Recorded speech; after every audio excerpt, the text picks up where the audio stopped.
Hey Reddit. This is going to be long, messy, and probably way too personal, but I've been spiraling for days, and I don't know where else to put it. I don't even know if I want advice or just to shout into the void, but maybe someone out there has been through something similar. So yeah, the title says it all. My girlfriend told me I was her one and only. Then I stumbled across a group chat she has with 3 other guys. Let me back up. I, 26M, have been dating Emily, 24F, for a little over a year now.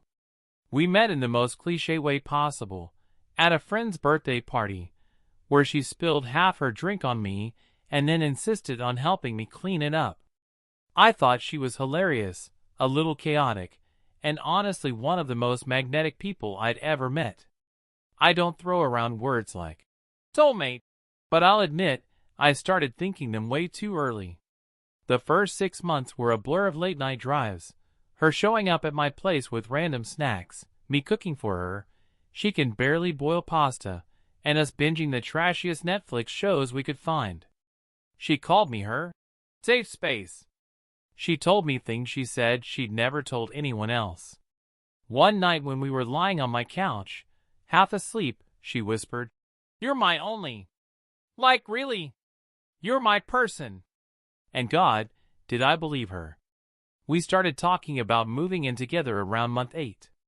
I was hesitant, not because I didn't want to, but because I wanted to be financially responsible about it, but she was all in. She'd leave little things at my place all the time. Clothes, hair ties, a toothbrush that mysteriously multiplied into 3 different ones in my bathroom cup. It wasn't perfect. She had a habit of being glued to her phone at weird hours. I chalked it up to her being social. She has a big friend group, always chatting in different group chats, sending memes, planning nights out. I'd glance over sometimes and see her typing furiously, smiling at her screen, and when I asked she'd just say, "Oh, it's just the girls." I didn't question it. Fast forward to 2 weeks ago. We were at my apartment. She was in the shower, and her phone buzzed on the couch. Normally, I'd never go through someone's phone. That's not who I am. But the preview of the message caught my eye, and not in a good way. It wasn't just the content, it was the name above it. It was from a guy named Jake Redheart. The message? Asterisk. Can't stop thinking about last night, lol. Asterisk. My stomach dropped so hard, I thought I was going to be sick. Now, here's the thing. I didn't immediately assume the worst. I tried to rationalize it. Maybe Jake was a cousin or some longtime friend who just had a weird sense of humor. But the heart next to the name? The tone? I couldn't unsee it. I shouldn't have, but I unlocked her phone. My hands were literally shaking. I half expected it to have some kind of lock I didn't know, but nope, she had told me her code months ago in one of those trust exercises. I opened the messages. There wasn't just one Jake. There was a whole group chat. The chat was named Emily's Boys Smiling Face with Hearts. And inside? 3 guys, Jake, Ryan Kissmark, and Matt Fire. My brain short-circuited. I clicked through. It wasn't just memes or harmless flirting. It was everything. Flirty banter. Late night. Wish you were here. Texts. Selfies she'd sent that I had never seen. Inside jokes. Nicknames. One of them called her Baby Girl. Another one said, asterisk, can't wait till it's just us again. Asterisk. I don't think I breathed for a solid 2 minutes. I scrolled further, and that's when the knife twisted deeper. She wasn't just entertaining these guys. She was actively playing into it. She'd call them her safe space. She'd say things like, "You're the only one who really gets me." She was literally copy-pasting the exact same lines she'd fed me, to multiple people. And it wasn't old stuff either. The last message in the chat was from that same morning. I didn't know what to do. My body went into autopilot. I closed the chat, put her phone back exactly where it was, and sat there like a statue until she came out of the shower. She plopped down next to me, hair wet, wearing my hoodie, and kissed me like nothing was wrong. I wanted to scream. I wanted to throw her phone across the room. But instead, I kissed her back. Like a coward. For the next week, I've been living a double life in my own head. To her, nothing's changed. We've gone out to dinner, watched movies, cuddled. She keeps smiling at me like I'm her everything, and I keep replaying those messages in my head. I've been screenshotting, saving, documenting. I don't even know why. Maybe part of me wants proof in case she gaslights me. Maybe I just need to know I didn't hallucinate the whole thing. I've noticed new things too. She'll go to bed, but stay online for hours. She'll get a random text and hide her screen like it's second nature. She'll make excuses about why she's busy, then tag herself at a bar on Instagram. It's like my rose-colored glass is shattered, and now I can't unsee the cracks everywhere. The worst part?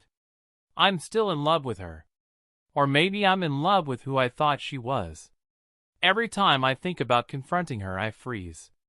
Because what if she just denies it? What if she turns it on me and says I'm insecure? What if she cries and I cave? And yet, the idea of continuing like this makes me feel like I'm suffocating. I keep hearing her voice in my head, asterisk. You're my only. You're my person.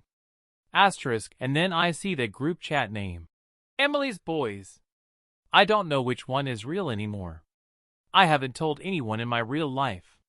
My best friend would literally drive over and drag me out of this relationship if he knew. My family loves her. She's woven herself so deeply into my world that untangling it feels impossible. But I also can't look at her without seeing those messages burned into my brain. I feel like I'm living with a stranger who stole my girlfriend's face. I guess that's where I'm stuck right now. I don't know if I confront her, if I quietly break things off, or if I wait and see how deep this rabbit hole goes. Part of me is terrified to find out the full truth. The other part of me can't rest until I do. Either way, something's going to break soon. I can feel it. And I don't think it's just me. TLDR asterisk girlfriend of a year told me I was her one and only. But I found a group chat on her phone with 3 other guys she's been flirting with and calling her safe space.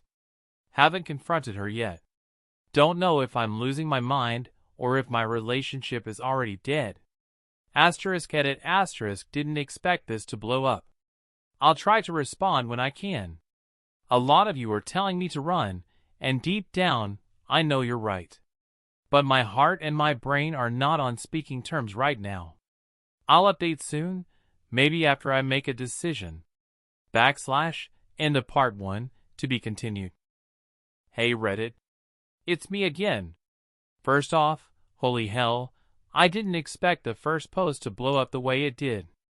I honestly thought I was just screaming into the void, but apparently a lot of you have either been here, seen it, or are really good at telling me I'm an idiot in creative ways.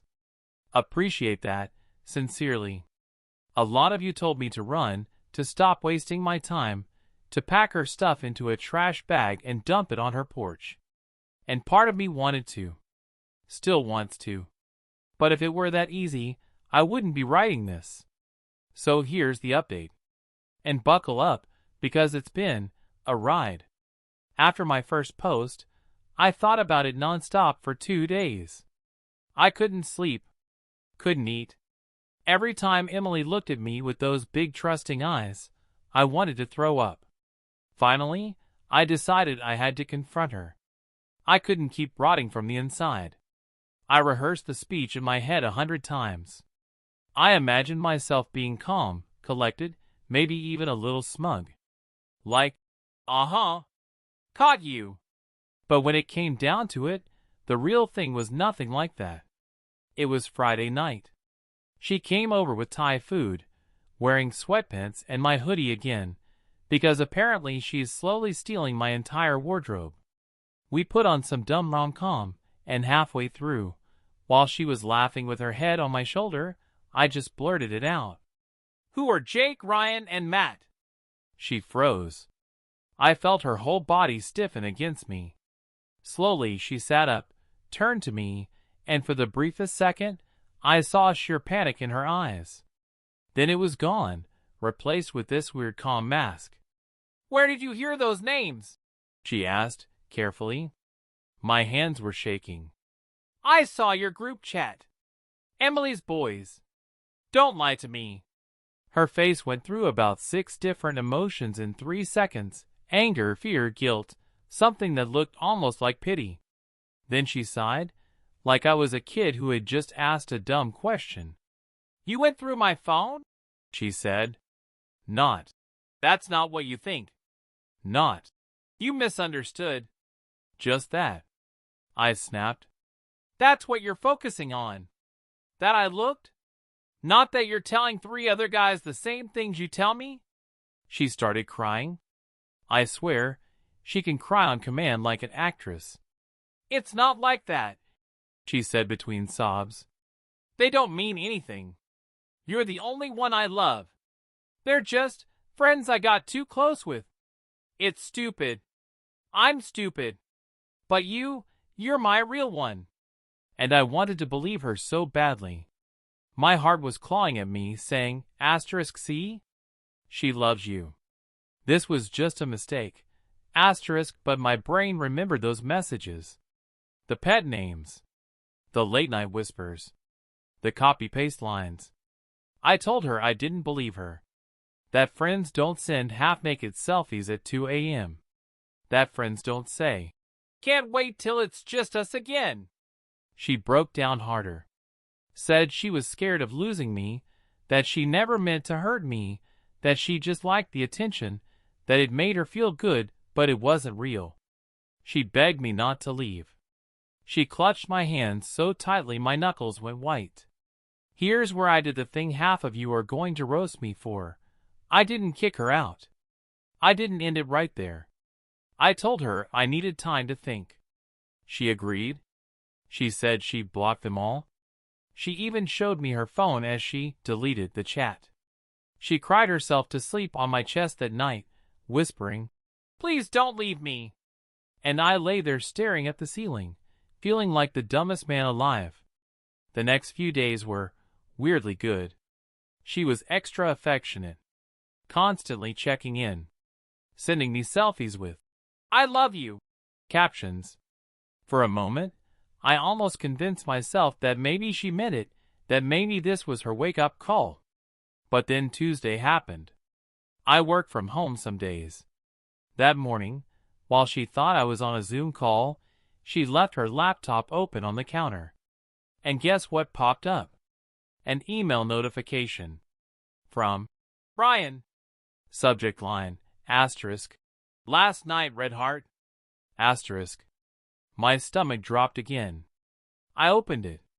It wasn't just some casual email. It was practically a love letter. Talking about how he couldn't stop thinking about her, how he missed her, how he felt like they had something real. And here's the kicker. It was dated the night after she cried in my arms and promised me she was done. I felt like my chest caved in. This time, I didn't stay silent. When she got back into the kitchen, I held up her laptop and asked, "What the hell is this?" Her face drained of color. She tried to grab it, but I wouldn't let her.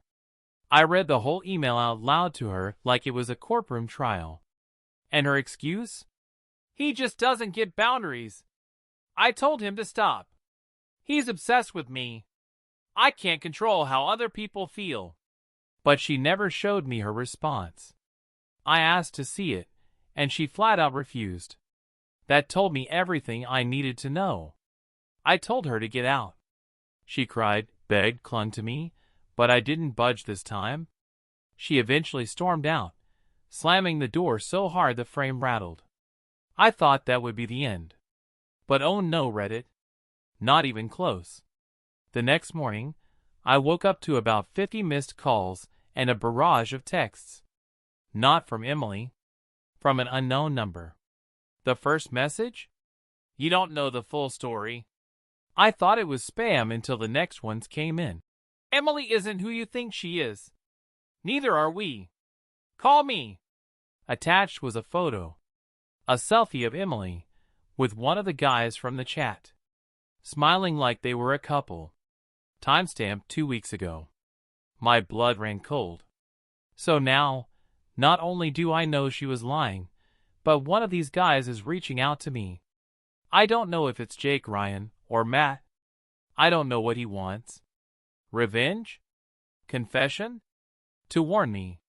All I know is, everything I thought I understood about this situation just got turned upside down. Do I respond? Do I ignore it? Do I confront Emily again? Part of me is terrified this goes way deeper than I thought. Because if one of them is coming to me directly, what the hell does that mean? TLDR, Part 2 confronted Emily, she cried and swore she'd stop. Found new evidence the very next day. Kicked her out. Now one of the guys from her group chat is messaging me with photos of them together. I have no idea what to believe anymore. Edit asterisk, I know everyone's going to say block and move on, but curiosity is eating me alive. Why would one of them reach out? What's the full story? I feel like I'm in the middle of some twisted soap opera. Will update if I do call him. End of Part 2, to be continued. Hey Reddit. Back for the last time, I hope. Part 1 was me finding the group chat. Part 2 was confronting Emily, and then one of the guys reaching out. And now, well, Part 3 is where everything finally came crashing down. I still feel like I'm living in some alternate reality, but here goes. So, when I left off, one of the guys messaged me from an unknown number with photos of him and Emily together. A lot of you told me to block, move on, don't feed into it. But I'm apparently addicted to emotional self-destruction, because of course I responded. I texted back, "Who is this?" The reply came almost instantly. "It's Matt. We need to talk." I didn't call right away. I sat there staring at my phone like it might explode. Why would he want to talk to me? Isn't he one of the people she was lying to me about? But curiosity won. So I called. Matt answered on the first ring. His voice was lower than I expected, almost shaky. The first thing he said was, "Man, I didn't know you existed." Cue my brain short-circuiting. "What do you mean you didn't know I existed?" I asked. He sighed. "She told me I was the only one. That's what she tells all of us. We're all in the same boat. She's been juggling us for months. I only found out about you because she slipped up and I put the pieces together." My stomach dropped. "So you're saying?" "Yeah." He cut in. "It's not just you. She's been telling me the same crap. The same lines. The same promises. And I bet if you asked Jake or Ryan, they'd say the same thing." I couldn't breathe. My hands were shaking so bad, I had to put the phone on speaker. Matt started laying it all out. He met Emily on a dating app last year, around the same time she accidentally spilled a drink on me at that party. She told him he was special, that she'd never felt this way before, that he was her safe space. Sound familiar? He said he started noticing inconsistencies a few weeks ago. She'd vanish for hours, cancel plans at the last minute, say she was with friends, but post selfies that didn't match. He got suspicious, dug a little deeper, and eventually found her tagged in a photo at some event, standing next to me. That's when he realized she had another boyfriend. But instead of confronting her, he sat back and kept quiet to see how far she'd go. Then he reached out to me. I don't even know how to explain what it felt like to hear another man describe my relationship exactly, down to the pet names, the promises, the whispered, "You're my only." It was like someone had stolen my script and handed it out to multiple actors. Matt and I ended up talking for almost 2 hours. It wasn't hostile, Weirdly, it felt like trauma bonding. Two strangers, connected only by the same liar. And here's the kicker. According to him, Emily had been sleeping with all three of us. Not just flirting. Not just texting. Full-on relationships, overlapping, rotating, like some kind of sick schedule. Monday with me, Wednesday with Matt, weekends with Ryan. Different lives for different men. I felt like I was going to puke. The next day, I reached out to Ryan myself. I wasn't sure if he'd respond, but he did. And guess what? Same story. She told him he was the one. She used the same damn phrases. Same lines, same act, like she had a playbook she was running. Jake? Same thing. The three of us ended up in a group chat. Ironic, I know, and started comparing notes. It was surreal. She'd literally been copy-pasting conversations, sometimes word for word. The only differences were the emojis she used. All of us were furious, hurt, humiliated. And the more we compared timelines, the clearer it became. She wasn't just cheating. She was building for separate realities and expecting none of us to notice. So we made a plan. Yeah, maybe it was petty. Maybe it was dramatic. But damn it, after the lies, the gaslighting, the manipulation, I wanted her to feel something. To face what she'd done. We decided to confront her, together. Saturday afternoon, we picked a neutral spot, a coffee shop downtown.